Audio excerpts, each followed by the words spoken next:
नमस्कार, आप देख रहे हैं 9 PM स्पेशल और आपके साथ मैं हूं पूजा यादव। 9 PM स्पेशल में आज हम सबसे पहले आपको बताएंगे एक मौलाना की उस जहरीली धमकी के बारे में जो विवादित भी है और सवालों में भी।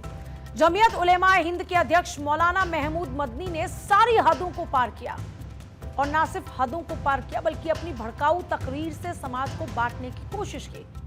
इस मौलाना ने सुप्रीम कोर्ट का अपमान भी किया। आज सबसे पहले हम इसी मौलाना के भड़काऊ स्टेटमेंट का करेंगे विश्लेषण अपनी पहली स्टोरी में। आसमान में इस समय विमानों पर खतरा मंडरा रहा है। A320 फैमिली के विमानों को लेकर अलर्ट जारी किया गया है। इन विमानों पर सोलर रेडिएशन का खतरा मंडरा रहा है, यानी कि इन विमानों को सूरज से खतरा है। आगे हम इस खतरे से निपटने के इंतजामों का भी संपूर्ण विश्लेषण करेंगे। साथ ही आपको बताएंगे कि दिक्कत क्या क्या आ सकती है। जो अगली खबर रहेगी वो है दिल्ली ब्लास्ट केस से जुड़ी हुई। 4 आरोपी आज भी कोर्ट में पेश किए गए थे। कोर्ट में क्या हुआ ये आपको बताएंगे। साथ ही विश्लेषण हम करेंगे अल फलाह यूनिवर्सिटी के चेयरमैन जवाद के एक फर्जीवाड़े का, जिसे सुनकर आप चौंक जाएंगे। तो आइए 9 PM स्पेशल की शुरुआत करते हैं आपसे पूछते हुए कुछ सवालों के साथ। वो सवाल ये है कि क्या हम देश की न्यायपालिका पर सवाल उठा सकते हैं और क्या हमें सवाल उठाना चाहिए? क्या हमें देश की न्याय व्यवस्था पर अविश्वास रखना चाहिए? क्या जिहाद जैसे शब्दों को सही ठहराना ठीक है? और क्या यह सही है कि कोई भी देश के खिलाफ नेगेटिव कैंपेन चलाए, ये कहे कि भारत में मुसलमान सुरक्षित नहीं है? आज ये सवाल हम इसलिए पूछ रहे हैं क्योंकि जमीयत उलेमा हिंद के अध्यक्ष मौलाना महमूद मदनी ने भोपाल में कार्यक्रम में कुछ ऐसे ही बातें कही।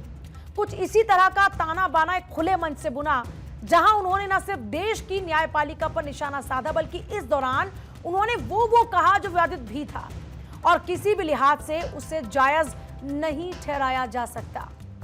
मौलाना महमूद मदनी का पूरा स्टेटमेंट जिहाद, इस्लाम, मुर्दा कौम, सरेंडर, सुप्रीम कोर्ट के फैसले और मुस्लिम समुदाय की स्थिति पर केंद्रित था। लेकिन जिस तरह से उन्होंने अपनी सारी सीमाओं को लांघा, वो ये बताने वाला भी है कि मदनी अपने दिल में देश के प्रति क्या भाव रखते हैं, सुप्रीम कोर्ट को लेकर उनकी क्या भावनाएं हैं और देश की सरकार उनके लिए क्या मायने रखती है। आज आपको ये समझना होगा कि इसी तरह से देश के मुसलमानों को भड़काने का काम लंबे समय से इस तरह के मौलाना करते आए हैं, जो जिहाद जैसे शब्दों को जायज ठहराते हैं, जो सुप्रीम कोर्ट पर सवाल उठाते हैं और तो और जो ये भी कहते हैं कि देश में मुसलमान सुरक्षित नहीं है।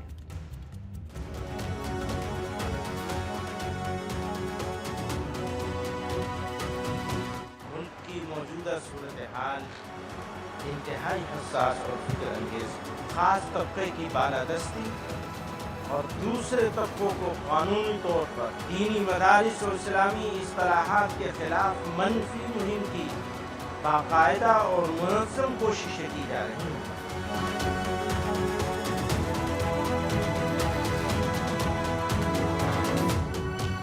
बिलखुसूस मुसलमानों के खिलाफ जारी मुनाफरत और जुल्म और सितम की वजह से मुसलमान खुद को राह चलते गैर महफूज महसूस करते हैं। जब जब जुल्म होगा तब तब जिहाद होगा।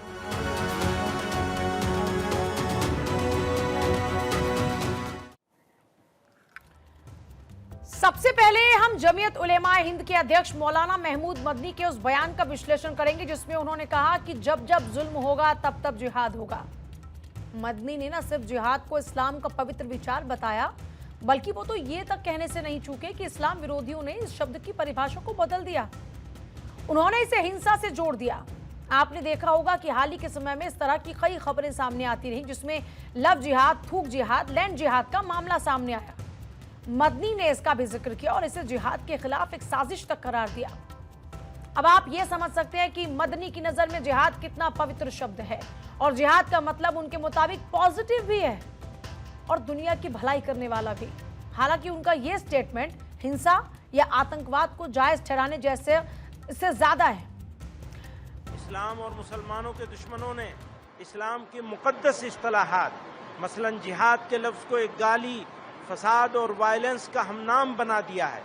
लव जिहाद, लैंड जिहाद, तालीम जिहाद, थूक जिहाद वगैरह जैसे जुमले इस्तेमाल करके मुसलमानों की सख्त दिल आज़ारी और उनके मजहब की तौहीन की जा रही है। यह तो पुराने दौर से चला आ रहा है कि कहीं भी दहशतगर्दाना अमल पेश आ जाए तो उसको जिहाद का नाम देकर इस्लाम और मुसलमानों पे ताने, तोहमतें और नाहक इल्ज़ाम आयद किए जाते हैं। इसलिए जब जब जुल्म होगा तब तब जिहाद होगा।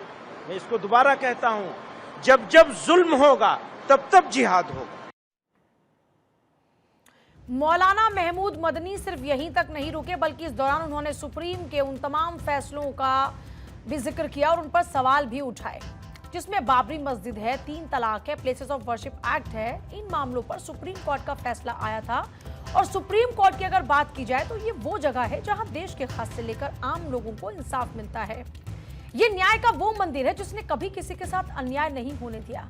लेकिन मदनी के मुताबिक सुप्रीम कोर्ट ने ये सभी फैसले सरकार के दबाव में लिए। अब आप इस बात को भी समझिए कि जिस दबाव की बात मदनी कर रहे थे, यानी सरकार के दबाव की, तो सुप्रीम कोर्ट ने कई ऐसे फैसले भी दिए जिसे सरकार के लिए बड़ा झटका माना गया।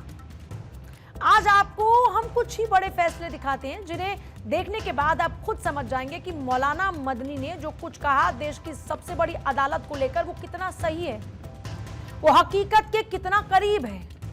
साल 2024 इलेक्टोरल बॉन्ड स्कीम पूरी तरह रद्द करने का फैसला।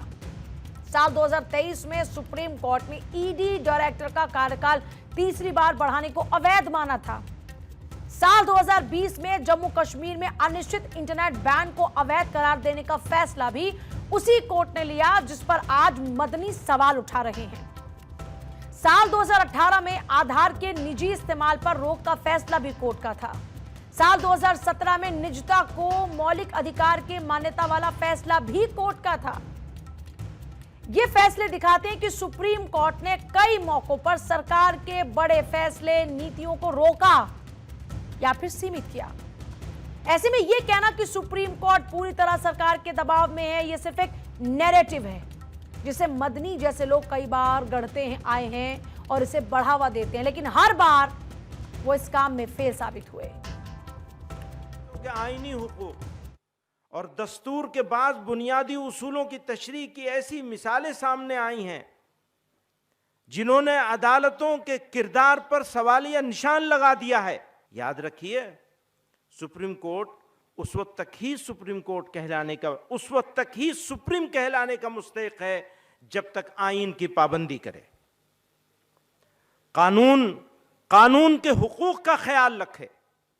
अगर ऐसा ना करे तो वो इखलाकी तौर पर भी सुप्रीम कहलाने का हकदार नहीं है। मौलाना मदनी मानो यही कोशिश करने में जुटे थे कि उनकी बातों से मुस्लिम भड़क जाए, लेकिन आपको बता दें कि भारत के मुस्लिम बेहद समझदार हैं और वो ऐसे किसी भी मौलाना की बातों में नहीं आते। हालांकि मौलाना मदनी ने अपनी तरफ से लगातार इस बात की कोशिश की और उनका हर एक बयान भड़काऊ भी था और देश की एकता को लेकर सही भी नहीं। आज आपको इस बात को भी समझना होगा कि जो मदनी मुसलमानों को असुरक्षित मान रहे हैं, मुसलमानों को मुर्दा कौम करार दे रहे हैं, क्या ये सही है? क्योंकि उनके मुताबिक इस समय देश में 10% लोग मुसलमानों के पक्ष में हैं और 30% लोग मुसलमानों के खिलाफ, जबकि 60% लोग खामोश हैं। और मदनी का मानना है कि अगर ये 60% लोग भी मुसलमानों के खिलाफ हो गए तो मुस्लिम्स को बड़ा खतरा पैदा हो सकता है। लेकिन मौलाना मदनी को यह समझना होगा कि भारत वो देश है जो दुनिया का तीसरा सबसे बड़ा मुस्लिम आबादी वाला देश है और ये वही देश है जिसका संविधान इस बात की गारंटी देता है कि देश में हर एक धर्म का सम्मान होगा, हर शख्स आजाद है किसी भी धर्म को मानने के लिए। तो आपको PEW सेंटर की उस रिपोर्ट को भी जानना चाहिए जो भारत के धार्मिक स्वतंत्रता के आंकड़ों को पेश करता है। PEW का साल 2023-24 का सर्वे ये कहता है कि भारत में धार्मिक सहिष्णुता मजबूत है। 98% मुसलमान यही मानते हैं कि भारत में वो अपनी आस्था का स्वतंत्र रूप से अभ्यास कर सकते हैं, यानी वो नमाज भी पढ़ सकते हैं, वो अपने त्योहार मना सकते हैं बगैर किसी बाउंडेशन के। ऐसे में आज आपको ऐसे लोगों की सोच को समझना चाहिए जो अपने विवादित बातों के जरिए इसी कोशिश में रहते हैं कि देश में एकता ना रहे, भाईचारा ना रहे। लेकिन भारत वो देश है जो ऐसे लोगों के एजेंडा को अच्छे से पहचानता है और हर बार हिंदुस्तान के लोगों ने ऐसे लोगों को करारा जवाब भी दिया है। मदनी के इस स्टेटमेंट पर अब राजनीति भी तेज हो चुकी है। बीजेपी की तरफ से मदनी पर करारा हमला बोला गया और बीजेपी प्रवक्ता संबित पात्रा ने मदनी के बयान को देश को तोड़ने वाला बयान तक करार दिया। जमीयत उलेमाए हिंद के प्रमुख मौलाना महमूद मदनी जी, जिन्होंने आज भोपाल में एक बहुत बड़े बैठक में जिस प्रकार से भाषण दिया है, वह न केवल भड़काऊ है अपितु देश को विभाजन की ओर लेने की उनकी कुचेष्टा है। उनका कहना कि जिहाद होना चाहिए, जब जब जुल्म होगा तब तब जिहाद होगा, मुझे लगता है यह बहुत ही अनुचित शब्द है, बहुत ही अनुचित वाक्य है। और जिहाद के नाम पर जिस प्रकार से लोगों ने भारतवर्ष में ही नहीं, भारतवर्ष के बाहर भी आतंक फैलाया जिहाद के नाम पे, वह हमने देखा है। तो स्वाभाविक रूप से यह कहना कि भारत में जिहाद होगा एक बहुत ही इर्रेस्पॉन्सिबल, गैर जिम्मेदारी से भरा हुआ एक वचन है। और सिर्फ मदनी ही नहीं, देश में कई ऐसे लोग भी हैं जो लगातार इस तरह की बातें करते आए और अब नया मामला ओवैसी की पार्टी के विधायक से जुड़ा है। वीडियो एक चुनावी जनसभा का बताया जा रहा है और ये वीडियो वाशिम का है, जहां हैदराबाद के विधायक माजिद हुसैन तो मौलाना मदनी से भी आगे निकलते हुए नजर आए। पहले आप वो स्टेटमेंट सुनिए और उसके बाद हम इसका विश्लेषण भी करेंगे। अल्लाह से इत्तेहादुल मुस्लिमीन है, बच्चों का खेल नहीं है। जब हमारे पे आएगी ना, इंशाल्लाह गली गली कम पड़ेगी इंशाल्लाह। अल्लाह से इत्तेहादुल मुस्लिमीन है, बच्चों का खेल नहीं है। जब हमारे पे आएगी ना, इंशाल्लाह गली गली कम पड़ेगी इंशाल्लाह। अब आप इस बयान को एक धमकी वाली बात समझ सकते हैं या धमकी बोल समझ सकते हैं, मुस्लिम वोट पाने के लिए गंदी राजनीति बोल सकते हैं, और आप ये भी समझ सकते हैं कि राजनीति में अब ये आम हो चुका है कि जिसका जो मन आता है वो बोल देता है अभिव्यक्ति की आजादी के नाम पर। एआईएमआईएम की राजनीति मुस्लिम सेंट्रिक रही, लेकिन जिस तरह एआईएमआईएम के विधायक ने अपने शब्दों के जरिए लोगों को भड़काने की कोशिश की, वो कहीं से भी जायज नहीं ठहराई जा सकती बात। और इस पर देश का कानून भी खासा सख्त है। अब आपको महाराष्ट्र से हम पश्चिम बंगाल ले जाते हैं, जहां बाबरी मस्जिद पर सियासत तेज हुई। टीएमसी विधायक हुमायूं कबीर ने 6 दिसंबर को बाबरी मस्जिद की नींव रखने की बात कही थी, जिस पर बीजेपी लगातार हमलावर हुई और बीजेपी नेता दिलीप घोष ने 2 टूक शब्दों में कह दिया कि भारत में बाबर के नाम पर कोई मस्जिद नहीं होगी। तो शुभेंदु अधिकारी ने कहा कि टीएमसी का इरादा बंगाल में अशांति पैदा करने का है।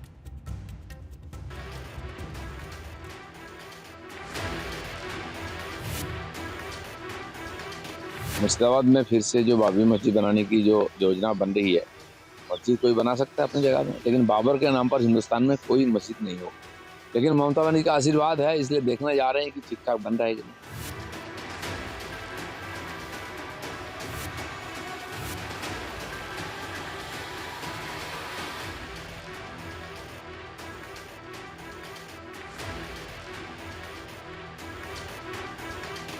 ममता बनर्जी कभी भी उर्दू स्पीकिंग मुस्लिम, बंगाली स्पीकिंग मुस्लिम नहीं बताता। ये ममता बनर्जी की साजिश है, वोट बैंक को मजबूत करने का साजिश है।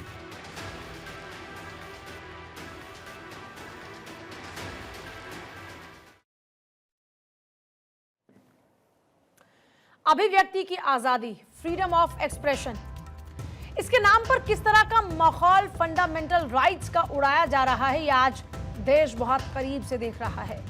सोशल मीडिया से लेकर खुले मंच तक जिसका जो मन में आ रहा है वो बोल रहा है, ये सोचे बगैर कि इसका असर आम लोगों पर क्या पड़ेगा, समाज पर इसका क्या असर पड़ेगा। ऐसे में यह जरूरी है कि ऐसे किसी भी स्टेटमेंट पर सख्ती जरूरी है, क्योंकि अगर सख्ती नहीं बरती गई तो देश में मौजूद एजेंडावीर इसी तरह से देश का माहौल खराब करने की साजिश रचते रहेंगे और इसे रोकना बेहद जरूरी है।